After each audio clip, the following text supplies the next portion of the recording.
Hi friends, meditation చేయడం వల్ల మన బాడీలో ఒత్తిడి తగ్గి పీస్ఫుల్గా ఉంటాం.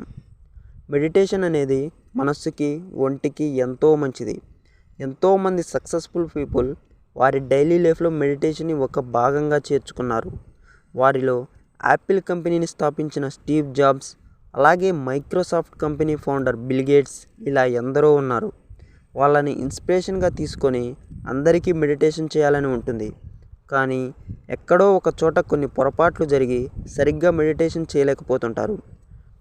మనం బాడీకి రెగ్యులర్గా ఎక్సర్సైజ్ ఇస్తాం, అంటే జిమ్కి వెళ్తాం లేదా రన్నింగ్, సైక్లింగ్ ఇలా బాడీకి ఎక్సర్సైజ్ ఇస్తాం. కానీ మైండ్కి మంచి ఎక్సర్సైజ్ ఇవ్వాలంటే అది మెడిటేషన్ ద్వారానే సాధ్యపడుతుంది. ఈ వీడియోలో బిగినర్స్ మెడిటేషన్ ఎలా చేయాలో తెలుసుకుందాం. వెళ్ళే ముందు మీరు మొదటిసారిగా నా వీడియో చూస్తున్నట్లయితే సబ్స్క్రైబ్ చేయడం మర్చిపోవద్దు. అలాగే పక్కనే ఉన్న బెల్ ఐకాన్ కూడా ట్యాప్ చేయండి. నేను ఏ వీడియో పెట్టినా మీ వరకు నోటిఫికేషన్ వస్తుంది. ముందుగా మెడిటేషన్ చేసేందుకు ఒక నిశ్శబ్దమైన వాతావరణంలో కంఫర్ట్గా కూర్చోవాలి. మెడిటేషన్ చేసేటప్పుడు మీ బ్యాక్ బోన్ అంటే వెన్నెముక స్ట్రైట్గా ఉండేలా చూసుకోవాలి.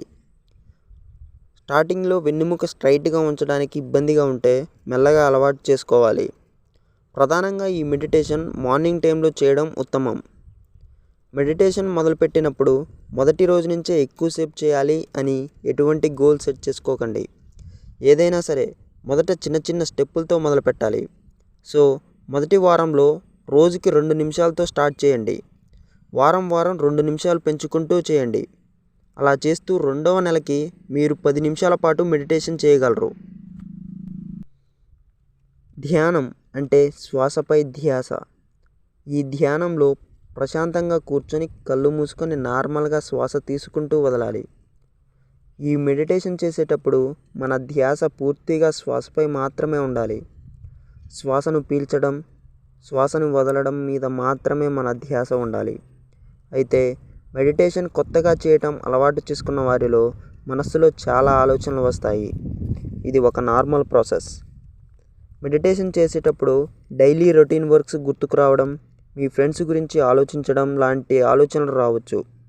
ఇవన్నీ నార్మల్. ఇలాంటి ఆలోచనలు వచ్చినప్పుడు అవి మంచివి, చెడ్డవి అని పాజిటివ్, నెగిటివ్ థాట్స్ అని లేబుల్ చేయకండి. అవి జస్ట్ థాట్స్, వాటిని యాక్సెప్ట్ చేయండి. ఇలా థాట్స్ వచ్చినప్పుడు మీరు మీ బ్రీత్పై కాన్సన్ట్రేషన్ చేయండి. కొన్ని రోజులు ప్రాక్టీస్ తర్వాత మీ ఫోకస్ పెరుగుతుంది. అలాగే మెడిటేషన్ చేస్తున్నప్పుడు మీ థాట్స్ని కంట్రోల్ చేయకండి, ఎమోషన్స్ని కంట్రోల్ చేయకండి. మీ థాట్స్ అన్నింటినీ యాక్సెప్ట్ చేస్తూ ఏ థాట్ని జడ్జ్ చేయకుండా వాటన్నిటిని యాక్సెప్ట్ చేయండి. ఇలా ప్రాక్టీస్ చేస్తూ ఉంటే కొన్ని రోజులకు మీ థాట్స్ ఆటోమేటిక్గా రెడ్యూస్ అవుతాయి. కేవలం మీకు ఉండాల్సింది ప్రాక్టీస్ మరియు పేషెన్స్. ఇవి 2 ఉంటేనే మెడిటేషన్ను చక్కగా చేయవచ్చు.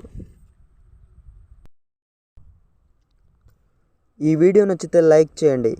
ఎప్పటికప్పుడు ఛానల్ అప్డేట్స్ పొందడానికి ఛానల్కి సబ్స్క్రైబ్ అవ్వండి. Thanks for watching.